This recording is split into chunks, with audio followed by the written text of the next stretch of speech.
तो इस पूरे प्रकरण पर उपेंद्र तिवारी, उनकी मां और उनकी पत्नी का क्या कुछ कहना है वो भी सुन लीजिए। मुख्यमंत्री जी ने भी इस घटना का संज्ञान लिया है, जिसके तहत परसों 5 आरोपित गिरफ्तार किए गए थे। वहां की पुलिस से थोड़ा भूल हो गई थी कि पुलिस ने पॉस्को एक्ट नहीं लगाया। हमारी 2 बेटियां हैं जिनके बारे में भद्दी भद्दी गालियां दी गई हैं। हमारे मित्र दयाशंकर सिंह जी हैं, उनकी बेटी को पेश करने की बात बहुजन समाज पार्टी के लोगों ने किया था, लेकिन मेरे 9 साल की बेटी से लेकर के मेरे 90 साल की मां को लेकर के भद्दी भद्दी गाली दी गई है, जो कि उससे भी बड़े अपराध के परिधि में आता है। इसलिए पॉस्को एक्ट के तहत मुकदमा कायम होना चाहिए और योगी जी की सरकार में लागू ही होगा, चाहे वो पूर्व मंत्री के रूप में हो, चाहे वो पूर्व मंत्री का बेटा ही क्यों ना हो, चाहे वो समाजवादी पार्टी का कार्यकर्ता और गुंडा ही क्यों ना हो, समाज का कोई भी व्यक्ति क्यों ना हो, अगर इस तरीके की अभद्र टिप्पणी किया है तो उसके खिलाफ कार्रवाई होनी ही चाहिए और योगी जी की सरकार कार्रवाई करेगी ही करेगी। इनके लिए एक अपशब्द नहीं कहा, क्योंकि हम लोग छूट ही नहीं दे रखे और इनको इतनी हिम्मत कहाँ से मिल गई खुलेआम गालियों का स्लोगन बना करके मेरी 9 साल की बेटी 90 साल की माता जी के लिए स्लोगन बना के गालियों का नारा लगाने का छूट किसने दिया? मैं पूछना चाहती हूँ अखिलेश यादव जी से, डिम्पल यादव जी से कि इतनी छूट कहाँ से मिल गई, क्योंकि ये आपके सपा गवर्नमेंट के ही ये नेता और कार्यकर्ता हैं। हमार तो बेटा मन विधायक बनल बड़े, सबे बने तो वो बनल बड़े, बाकी ऐसन गाड़ी के करा मिलल बसु ने के आज हमारे परिवार के ऐसे हमनी के बेदीन के गाड़ी में ओके निसाफ जे अखिलेश बाबू करस, मंत्री जी वो कहस, जोगी जी करस, मोदी जी करस, मुलायम सिंह करस, एक विचार करो लोग के का दंड देवे के चाहिए तो हम लोग के दंड दी। हमार तो विचार बाकी वो लोग के जेल में डाल दो कि जिंदगी भर जेल में काटो लो, कबो न किलो लो मत। तो इस पूरे प्रकरण पर आज हम चर्चा करने वाले हैं। तमाम मेहमान हमारे साथ जुड़ गए। राकेश त्रिपाठी जी जो कि प्रवक्ता बीजेपी हैं वो भी हमारे साथ इस चर्चा में शामिल होंगे। शौकत अली प्रवक्ता सपा हमारे साथ चर्चा में शामिल होंगे। आप दोनों ही मेहमानों का बहुत स्वागत है जनतंत्र टीवी में। सबसे पहला मेरा सवाल शौकत अली जी आपसे रहेगा। जिस तरीके की ये पूरा प्रकरण निकलकर सामने आया है, सबसे पहले तो इस तरीके की राजनीति आखिर क्यों देखने को मिलती है? जब भी चुनाव नज़दीक होता है तो ये अभद्र भाषा का इस्तेमाल कर देना, किसी नेता के खिलाफ इस तरीके की बयानबाजी कर देना, उसके परिवार को घसीट लाना राजनीति में कहाँ तक सही है?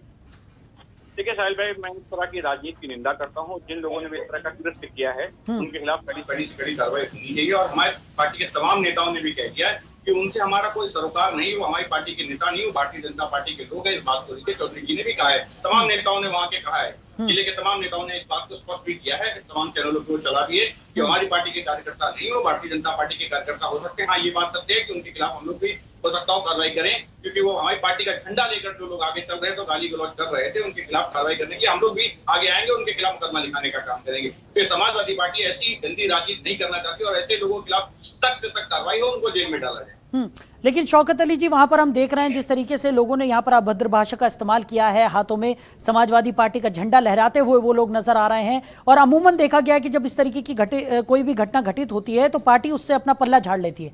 पार्टी ये कहती है कि वो हमारे लोग नहीं थे। हाँ। जबरदस्ती आप किसी चीज को थोपेंगे तो उसको हम एक्सेप्ट नहीं करेंगे। हम तो कह रहे हैं, तमाम नेताओं ने, हमारे जिले के तमाम नेताओं ने, प्रदेश के नेताओं ने कहा है कि एक साजिश के तहत कुछ लोगों ने समाजवादी पार्टी का आजाद झंडा हाथ में लेकर और माहौल बनाने का काम किया। हो सकता है वो सत्ता पक्ष के लोग ही हों, उनके खिलाफ हम लोग भी एक्शन कार्रवाई करने की बात कर रहे हैं कि हम लोग भी उनके खिलाफ मुकदमा लिखवाएंगे, उनके खिलाफ कार्रवाई करेंगे, क्योंकि ऐसे लोग समाज में भी माहौल खराब करते हैं और राजनीतिक पार्टियों का भी माहौल खराब करने का काम करते हैं। और समाजवादी पार्टी के कार्यकर्ता नहीं, इस बात को लेकर तमाम जिले के नेताओं ने, तमाम उत्तर प्रदेश के पूर्व मंत्री ने भी, चौधरी साहब ने भी कह दिया है कि हमारी पार्टी के कार्यकर्ता नहीं, इस बात को स्पष्ट तौर पर कहा है। तो राकेश जी, आप क्या कहेंगे इस पूरे प्रकरण पर? जिस तरीके से उपेंद्र तिवारी की अगर हम बात करें तो उनके खिलाफ इस तरीके की अभद्र भाषा का इस्तेमाल यहाँ पर किया गया, उनके परिवार के बारे में गंदी गंदी गालियां यहाँ पर दी गई, क्या कहेंगे?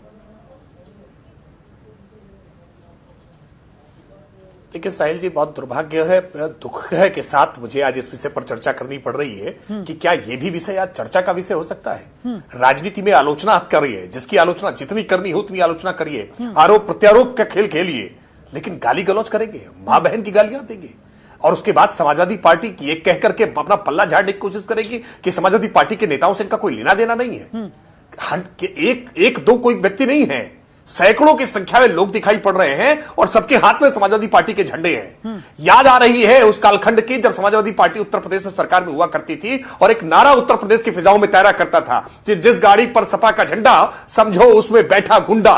ये गुंडई इनका चरित्र है, हल्ला बोल इनका चरित्र है, गाली गलौच इनका चरित्र है। ये कोई पहली बार किया है? मुलायम सिंह यादव जी जब ये कहते हैं लड़के हैं लड़कों से गलतियां हो जाती है, इसका मतलब वो मुहर लगा रहे होते हैं अपने पार्टी के अराजक कार्यकर्ताओं पर। क्या हम भूल गए हैं लखनऊ में एक डिप्टी एसपी को अपनी गाड़ी के बोनट पर बैठाल करके किलोमीटरों तो टहलाया था। समाजवादी पार्टी को एक सीट पर जीत क्या मिल गई, इस तरह का नंगा नाच करने लगे। कल्पना करिए कि अगर उत्तर प्रदेश में बड़े पैमाने पर इनकी जीत होती तो ये उत्तर प्रदेश के साथ क्या करते। उत्तर प्रदेश भूला नहीं है कि चौक चौराहों पर किस प्रकार की गुंडागर्दी होती थी, मां बहनों की इज्जत के साथ किस प्रकार का खिलवाड़ हुआ करता था, फब्तियां कस देना, किस तरह से मंचलों की जो है उस समय बिल्कुल बाहर आ जाया करती है। समाजवादी पार्टी अपने इस चरित्र को बदले और वरना मैं निर्वाचन आयोग से मांग करूंगा कि समाजवादी पार्टी के नाम में समाजवादी शब्द को डिलीट किया जाए, यह विलोपित किया जाए। ये गुंडागर्दी करने वाले लोग समाजवाद की आड़ में छुप सकते हैं, डॉक्टर लोहिया के नाम को बदनाम करने का काम करते हैं। आज डॉक्टर लोहिया की आत्मा जहां से भी ये देख रही होगी कितना अफसोस व्यक्त कर रही होगी। कितना अच्छा शब्द समाजवाद, और इस समाजवाद शब्द को आज लाकर के कहां खड़ा किया है। यह गुंडागर्दी उत्तर प्रदेश में बर्दाश्त नहीं की जाएगी। मैं बहुत चेतावनी भरे लहजे में कह रहा हूं इस बात को। आप समझ ले, कान खोल करके समाजवादी पार्टी के कार्यकर्ता जो भी इस जनतंत्र टीवी चैनल के डिबेट को देख रहे हो वो कान खोल करके सुन लें। उत्तर प्रदेश में योगी आदित्यनाथ जी के नेतृत्व की सरकार है, हम बख्शने वाले नहीं हैं। केवल मुकदमा दर्ज नहीं होगा, गिरफ्तार करके जेल की सलाखों के पीछे भी भेजेंगे। मां बहनों की इज्जत के साथ खिलवाड़ करने की छूट किसी को नहीं दी जा सकती है। ये भारतीय जनता पार्टी के मंत्री को गाली न दी गई होती तो भी, किसी सामान्य व्यक्ति को दी गई होती तो भी, हर मां बहन की इज्जत का सम्मान करना, उनकी भावना की कद्र करना, यह नागरिक के नाते दायित्व है। और राजनीतिक दल के तौर पर समाजवादी पार्टी पल्ला झाड़ करके बेसर्मी कर रही है। अब तक तो कार्रवाई करनी चाहिए थी, उनके नाम सामने लाने चाहिए थे, कौन लोग हैं उनको गिरफ्तार करा के जेल भेजना चाहिए था, जिलाध्यक्ष को इस बात की जिम्मेदारी लेनी चाहिए थी, अंबिका चौधरी जी को इस बात की जिम्मेदारी लेनी चाहिए थी। ये सब कुछ समाजवादी पार्टी के स्थानीय बड़े नेताओं के प्रोत्साहन से, उनके उत्साहवर्धन से यह हुआ है। इसलिए समाजवादी पार्टी पल्ला झाड़ नहीं सकती है। ऐसी अराजकता, ऐसा गुंडई, ऐसा हल्ला बोल इनका मूल चरित्र है, इनकी मूल पहचान है। और समाजवादी पार्टी ने तमाम गुंडों को, अपराधियों को, बाहुबलियों को, अराजक तत्वों को अपनी सत्ता रहते हुए प्रोत्साहित किया है। जब बोया पेड़ बबूल का तो आम कहां से होए, जब ऐसे ही ट्रेनिंग आपने दी है तो निश्चित तौर पर परिणाम भी ऐसे ही आएंगे। और इसलिए समाजवादी पार्टी इसका बेसर्मी से बचाव करना बंद करे, ऐसे लोगों को आइडेंटिफाई करा करके उनको कानून के सामने पेश करे, वरना कानून तो उनको खोज करके वो जिस भी बिल में दुबके होंगे, जहां कहीं भी छुपे होंगे, उत्तर प्रदेश की पुलिस, योगी आदित्यनाथ जी की पुलिस उनको बाहर निकाल करके लाएगी ही। और बकरे की अम्मा कब तक खैर मनाएगी। जिन लोगों ने इस तरह का अपराध किया है उनके खिलाफ कठोरतम धाराओं में कड़े से कड़ी कार्रवाई होगी। जी शौकत जी, क्या कुछ कहेंगे आप? जिस तरीके से आपने कहा कि वो आपकी पार्टी के लोग नहीं थे, या समाजवादी पार्टी की तरफ से भी यही बयान निकलकर सामने आ रहा है कि वो हमारी पार्टी से इन लोगों का लेना देना कुछ नहीं था, लेकिन अमूमन यही देखा जाता है जब इस तरीके का कृत्य होता है तो पार्टी पल्ला झाड़ लेती है। तो क्या सिर्फ इतना कह देने से जिम्मेदारी खत्म हो जाती है? साहिल भाई, हाँ। बड़ा दुर्भाग्य से मुझे कहना पड़ रहा है, हाँ। भारतीय जनता पार्टी का चाल चरित्र नजर आने लगा। ये वही भारतीय जनता पार्टी के लोग हैं जिनको आपने पाल पोस के बड़ा किया है। आदरणीय अंबिका चौधरी साहब ने कहा है कि वो भारतीय जनता पार्टी का कार्यकर्ता है। हम तो कह रहे हैं ये बड़ी साजिश है, ये पूरा माहौल बनाने का साजिश है। नहीं तो समाजवादी पार्टी की तरफ से क्या कदम उठाए गए यहाँ पर अभी इस पूरे कृत्य को लेकर? जब हमारी पार्टी का वो कार्यकर्ता ही नहीं है, हाँ। तो हम तो कह रहे हैं कि आपने एक नहीं 10 मुकदमे लगाइए, उनको हाँ। जेल भेजिए, काउंटर करवा दीजिए, कुछ भी हाँ। करिए। समाजवादी पार्टी तो मांग कर रही है इस बात की, लेकिन बड़ी सुनिए सफाई से, शौकत जी, बड़ी सफाई से भारतीय, सुन लीजिए, हाँ। बड़ी सफाई से भारतीय जनता पार्टी के लोग माहौल बनाने का काम कर रहे हैं। नहीं साहब, ये तो इन्हीं के लोग हैं, ये लोग साहब इनका बचाव पर पल्ला झाड़ रहे हैं साहब। ये तो अरे महाराज, आपके यहाँ तो ऐसे ऐसे लोग हैं जो विधायक भी हैं, विधायक होने के बाद उनको बचाने का काम करते हैं। अरे भूल गए क्या बलिया कांड आपको, या भूल गए हाथरस का कांड आप, या भूल गए उन्नाव का कांड आप, या अपराधियों के घर गए थे आप, भूल जाते हैं क्या? ये बात बार बार आपको दोहरा के याद दिलानी पड़ती है। भूल जाते हैं ये बात कि हाथरस में क्या हुआ था और आप उनके घर पहुंच गए थे? भूले हैं क्या आप ये बात? अभी बलिया में क्या हुआ था? आपके विधायक जी क्यों रो रहे थे अपराधी के लिए? बचाने नहीं गए थे आप लोग? अरे तमाम ऐसे आपके लोग हैं मंत्रिमंडल में शामिल हैं जो खुद डकैती के उनके खिलाफ मुकदमे पंजीकृत, उसके बाद भी कहा जाता नहीं साहब हम तो साफ सुथरे डुले हैं और समाजवादी पार्टी के लोग गुंडे कर रहे हैं। महाराज, इस पे तो निष्पक्ष जांच होनी चाहिए और वो जितने भी लोग हैं वो जेल तो जाएंगे ही जाएंगे, उनको जो सजा मिले। समाजवादी पार्टी भी इसकी मांग करती है, लेकिन ये जो बार बार दोषारोपण हो रहा है ना, बार बार समाजवादी पार्टी कर रहे हैं, हम तो मांग कर रहे हैं नैतिकता के आधार पर आप जांच कराइए, ठीक है, पूरी जांच निष्पक्ष। सुनिए शौकत जी सुनिए तो सही, ठीक है, आपकी बात से सहमत है हम कि आप भी जांच की मांग यहाँ पर कर रहे हैं, लेकिन सवाल ये उठता है कि अगर आरोप आप पर लग रहे हैं तो आपकी भी तो कुछ जिम्मेदारी बनती है।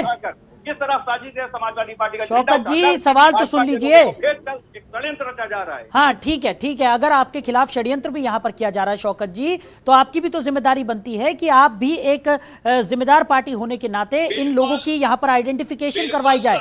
जिस तरीके से आपकी पार्टी के झंडे लेकर ये लोग इस तरीके की हरकतें कर रहे हैं, आपका भी तो कुछ फर्ज बनता है। हाँ? आप किस दुनिया में जी रहे हैं साहिल भाई? बिल्कुल स्पष्ट होकर अंबिका चौधरी साहब ने कहा कि ये जितने भी लोग हैं पकड़े गए ये भारतीय जनता पार्टी के लोग हैं और हाँ। साजिश के तहत समाजवादी पार्टी का झंडा उठाकर समाजवादी पार्टी को बदनाम करने के लिए एक बड़ी साजिश रची गई और क्षेत्र में माहौल खराब करने के लिए एक बड़ी साजिश रची। हम तो कह रहे हैं तो अगर शौकत जी आपकी पार्टी को बदनाम किया जा रहा है यहाँ पर, तो उसके लिए भी तो आवाज आप ही को उठानी पड़ेगी। अरे बिल्कुल हम लोग मांग कर रहे हैं, तमाम नेताओं ने मांग की है। हाँ। अब कितनी ये भी हम आपके चैनल पे बैठ के दावा कर रहे हैं कि उनके खिलाफ जांच जितना भी कोशिश होगी जिले की रिपोर्ट मंगा के उनके खिलाफ मुकदमा पंजीकृत कराया जाएगा। भाजपा जो कर रहे करे, हम लोग भी मुकदमा पंजीकृत कराने का काम करेंगे, उनको जेल भिजवाने का काम करेंगे। लेकिन जब दोषारोपण होता है और साफ सुथरी राजनीति करने के बजाय भारतीय जनता पार्टी के लोग कहते हैं समाजवादी पार्टी, हम तो कह रहे हैं कि बड़ी साजिश के तहत, सोची समझी साजिश के तहत भारतीय जनता पार्टी के कार्यकर्ताओं ने समाजवादी पार्टी का झंडा उठाकर माहौल बनाने का काम किया भारतीय जनता पार्टी के फेवर में। राकेश जी क्या कहेंगे, जिस तरीके के आरोप लग रहे हैं कि सिर्फ चुनावी स्टंट के तौर पर इस कृत्य को अंजाम यहां पर दिया गया है भारतीय जनता पार्टी की तरफ से? देखिए, आपकी स्क्रीन पर जो विजुअल चल रहे हैं उसको देख रहे दर्शक जान रहे होंगे। किसी एक व्यक्ति ने अगर कोई बात कह दी हो तो निश्चित तौर पर माना जा सकता है कि हाँ, वो व्यक्ति षड्यंत्र कर सकता है, साजिश कर सकता है। लेकिन सैकड़ों की भीड़ हो, सैकड़ों के हाथ में समाजवादी पार्टी के झंडे हो, आपके टीवी स्क्रीन पर दिखाई दे रहा है, बार बार आप दिखा रहे हैं कि सैकड़ों की संख्या दिखाई पड़ रही है, सैकड़ों के हाथ में समाजवादी पार्टी के झंडे हैं, सर पर लाल टोपी लगा रखी है और उसके बावजूद ये कह रहे हैं कि सैकड़ों के लोग, संख्या में लोग आकर के साजिश रचे रहते हैं। अरे साजिश कोई एक या दो लोग रखते हैं। अरे भाई शौकत जी सुन लीजिए। देखिए यही है, चोरी और सीनाजोरी करेंगे। एक तो गलती करेंगे, उसके बाद आकर के धौंस लगाने का काम करेंगे। अरे भाई आप पहले सुन लीजिए, मैं आप जब बोल रहे थे मैं बोल नहीं रहा था, मैं चुपचाप आपको सुन रहा था। मैं देखना चाह रहा था कि कितने बेशर्म तरीके से बचाव कर सकते हैं, शौकत जी बात किस तरह से बेशर्मी से बचाव कर सकते हैं। हाँ। नहीं आप शौकत जी सुन लीजिए, आप सुन लीजिए बात।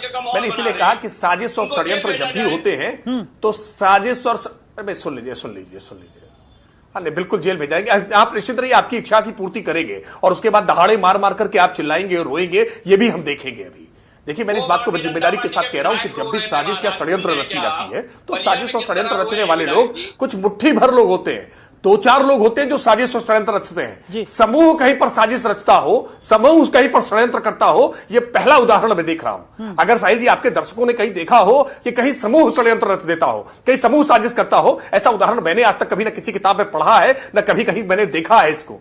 समूह साजिश नहीं रखते हैं, समूह जो है क्रियान्वित करते हैं। साजिश रचने का काम भी आपका है और क्रियान्वयन करने का काम भी आपका है। ये झंडे, ये बानगी है इस बात की, ये इस बात के साक्ष्य हैं और चेहरे पहचाने जा रहे हैं। आप निश्चिंत रहिए, आपका एक एक चेहरा बेनकाब है।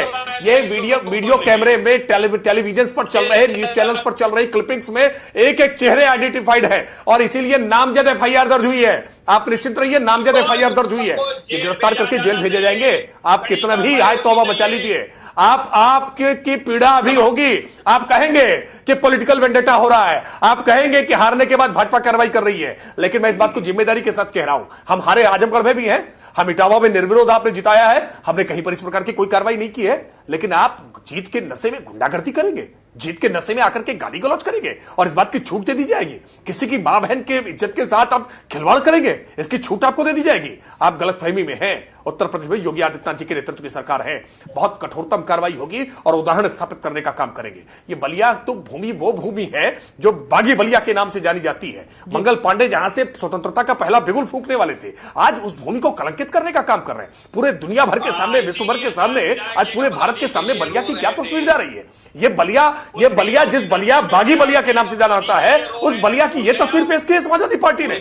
आप निश्चिंत रहिए, आप शौकत जी निश्चिंत रहिए, मैं इस बात को फिर जिम्मेदारी से दोहरा रहा हूं। ऐसे निरंकुश लोगों पर, ऐसे लफंगे लोगों पर, ऐसे गुंडाई करने वाले लोगों पर, अराजकता फैलाने वालों पर बहुत कठोरता से कार्रवाई होगी और नजीर स्थापित करेंगे। जब गोली चलाई तो विधायक जी उसके बचाव पक्ष में किस तरह रो रहे थे। वीरों की धरती पे अपराधी को बचाने के लिए विधायक जी रो रहे थे।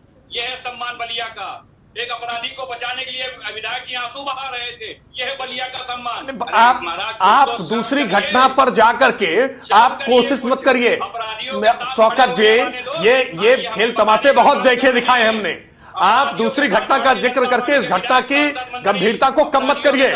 आप इस घटना की गंभीरता को कम मत करिए। बलिया में जो पाप आपने किया है उस पाप का भुगतान करना पड़ेगा आपको, उस पाप का भुगतान करना पड़ेगा। यह आपराधिक कृत्य है, ये कोई भूल चूक नहीं है, इस पर कोई माफी नहीं मिलने वाली है। इस पर कठोरता से कार्रवाई होगी और आने वाले विधानसभा के चुनाव में जनता भी इसका खामियाजा भुगतने पर आपको मजबूर करेगी। और जेल भी सुरक्षित नहीं, इतना माहौल बनाएंगे महाराज अपराधियों के साथ लेके। चलिए ठीक है शौकत जी, राकेश जी सुन लीजिए। ठीक है अभी हम चर्चा कर रहे थे जिस तरीके से आप दोनों ही ये कह रहे हैं कि इस तरीके के कृत्य को यहाँ पर बर्दाश्त नहीं किया जाना चाहिए और आरोपियों के खिलाफ सख्त से सख्त कार्रवाई यहाँ पर करनी चाहिए। हालांकि शौकत अली साहब ने साफ तौर पर यह कह दिया है कि उनका सपा से कोई लेना देना नहीं था, ये बीजेपी की साजिश है। दूसरी तरफ बीजेपी की अगर हम बात करें तो वो तो साफ तौर पर यही कह रही है कि समाजवादी पार्टी के संस्कार ही ऐसे हैं जिसकी वजह से इस तरीके का कृत्य निकल कर सामने आया। खैर आरोप प्रत्यारोप की ठीक है शौकत जी सुन तो लीजिए। ठीक है समझ गया मैं आपकी बात, आप जिस तरीके से कह रहे हैं। लेकिन हम एक साफ तौर पर एक सवाल मेरा यह है कि जब चुनाव नजदीक आता है तो इस तरीके के कृत्य देखने को मिलते हैं अलग अलग जगहों पर। गाली गलौज की राजनीति करना या किसी एक नेता के परिवार को घसीट लाना, उनकी मां बहनों को इस तरीके की गाली गलौज करना उनके खिलाफ, ये आपको कैसे लगता है? इस कृत्य को लेकर आप क्या कहेंगे? कैसी कार्रवाई यहाँ पर होनी चाहिए और अब तक कार्रवाई क्यों नहीं हो रही? बिल्कुल एक नजीर पेश होनी चाहिए, ऐसी कार्रवाई हो कि दोबारा इस तरह का कोई कृत्य न कर सके। लेकिन पूर्व में भी आपने देखा होगा बहुजन समाज पार्टी के लोगों ने भाजपा के लोगों को गाली दी, उसी को माहौल बना के वो लोग लड़ते रहे। मैं तो कहना चाहता हूँ कि ऐसे लोगों पे नजीर पेश हो, ऐसे मुकदमे पंजीकृत हो कि जेल से बाहर ना आ पाए, ऐसी कड़ी कार्रवाई होनी चाहिए। लेकिन भारतीय जनता पार्टी के लोग बड़े सातिर हैं, माहौल बना के कह देंगे नहीं फलाने ऐसा कर रहे थे वो तो गुंडे। अरे महाराज आपकी पार्टी में खुद तमाम गुंडे हैं जो अपराधियों के साथ खड़े हो जाते हैं। महाराज उनकी चिंता करिए और ऐसे लोगों को समाजवादी पार्टी मांग करती है कि ऐसी कड़ी कार्रवाई हो, एक नजीर पेश हो, ये कभी जेल से बाहर ना हो, ऐसा कृत्य दूसरा न करे, इसकी समाजवादी पार्टी मांग करती है। इस तरह की कड़ी कार्रवाई होनी चाहिए। लेकिन महाराज ये तो खुदे गुंडे हैं, ये कहाँ गुंडों पर कार्रवाई करेंगे? अभी थोड़े दिन बाद कोई विधायक इनके फेवर में उतर आए और रोने लगे, अरे महाराज समझो मेरे पार्टी के लोग हैं, हमारे लिए चुनाव में बड़ी मेहनत कर रहे थे, इनको जेल न भेजा जाए, इस पर थोड़ी नरमी बढ़ती जाए। ऐसा हो सकता है तमाम विधायक भी उतर आए, पूर्व में भी देखने को मिला ऐसा। तो भारतीय जनता पार्टी लोग आप देख चुके हैं किस तरह उत्तर प्रदेश में हुआ है। अपराधियों को बचाने के लिए तमाम जगह लोग गए। मैं आपको 3 उदाहरण दे चुका हूँ, उन्नाव की बात कर लिया, हाथरस की बात कर लीजिए, बलिया की बात कर लीजिए। तमाम बार ये लोग अपराधियों के साथ खड़े हुए हैं। तो इनका चाल चरित्र पूरा उत्तर प्रदेश देख रहा है और जवाब भी देगा। ठीक राकेश जी, आप क्या कहेंगे इस पूरे प्रकरण पर? जिस तरीके से शौकत अली साहब का तो साफ तौर पर यह कहना है कि भारतीय जनता पार्टी खुद ही संरक्षण यहां पर दे रही है इस तरीके की गतिविधियों को। देखिए, उत्तर प्रदेश के नागरिक के तौर पर मैं आज बहुत दुखी हूं और मैं बहुत इस बात पर आज पीड़ा महसूस कर रहा हूं कि आज जब देश भर के लोग आपके चैनल पर इस तरह के दृश्य देख रहे होंगे, इस तरह की चर्चा देख रहे होंगे, तो पूरे उत्तर प्रदेश की छवि खराब होती है। पूरे उत्तर प्रदेश की राजनीति के बारे में लोगों का परसेप्शन बहुत नकारात्मक बनता है। मुझे बहुत दुख है कि इस तरह की घटनाएं हुई हैं और उस घटनाओं के बाद समाजवादी पार्टी बेशर्मी से दूसरी घटनाओं का हवाला देते हुए इस घटना को जस्टिफाई करने का बेशर्म प्रयास कर रही है। ये अपने आप में बहुत दुखद है। आपको कोई भी राजनीतिक रंजिश है, राजनीतिक मतभेद है, राजनीतिक आपका उनसे सवाल जवाब है, आप बिल्कुल फोरम पर करिए, बिल्कुल फोरम पर करिए। नहीं आप भाई देखिए, एक तो यही आदत खराब है। देख लीजिए, इसी से संस्कार पता चलते हैं। इस डिबेट में आपके संस्कार पता चल रहे हैं। शौकत जी, आप समाजवादी पार्टी के हल्ला बोल का चेहरा है, समाजवादी पार्टी की अराजकता का चेहरा है। इस डिबेट में मैं चुपचाप होकर के आपकी बात सुन रहा होता हूं, आपके सारे तर्क सुन रहा होता हूं, सारी बेशर्मी के बचाव देख रहा होता हूं।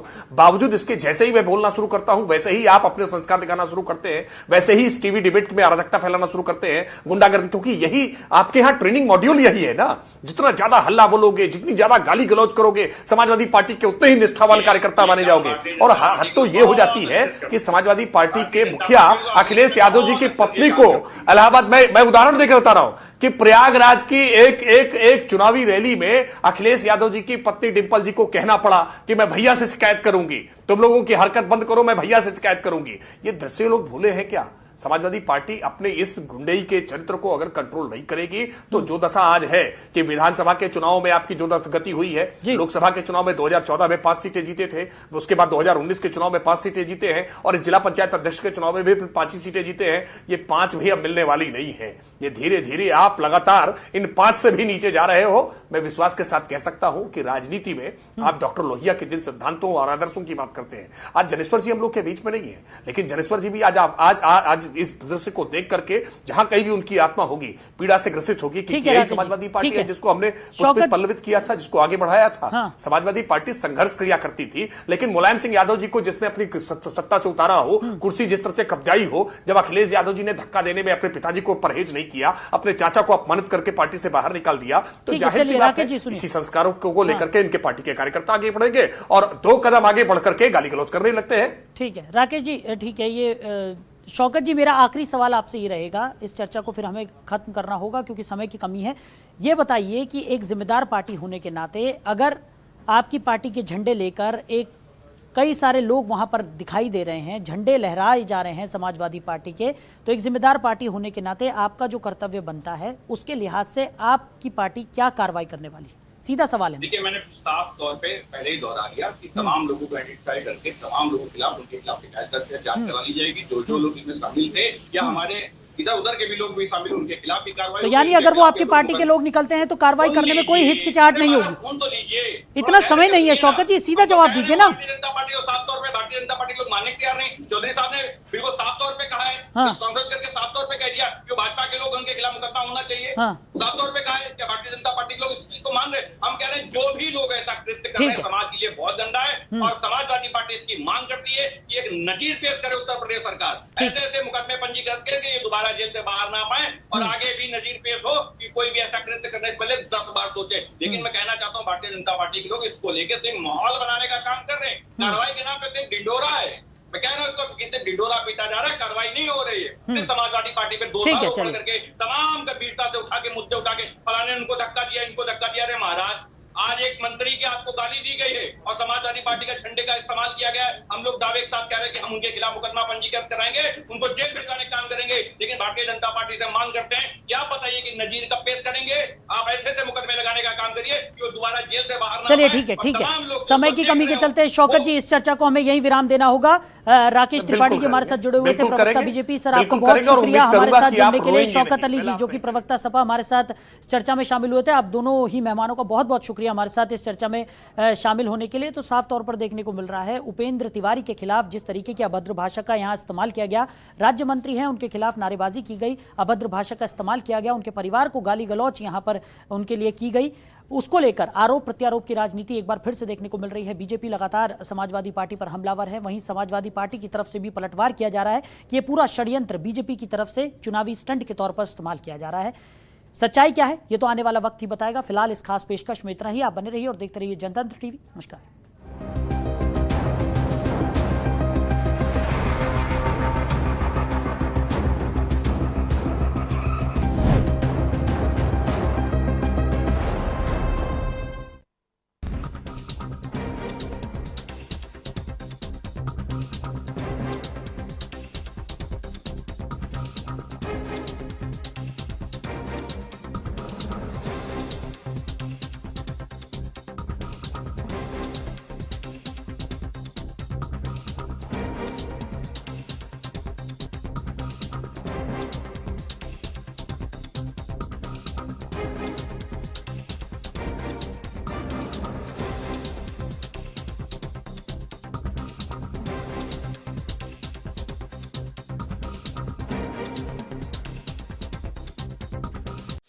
खबरों के निष्पक्ष विश्लेषण के लिए सब्सक्राइब करें Jantantra TV and press the bell icon. Never miss any update.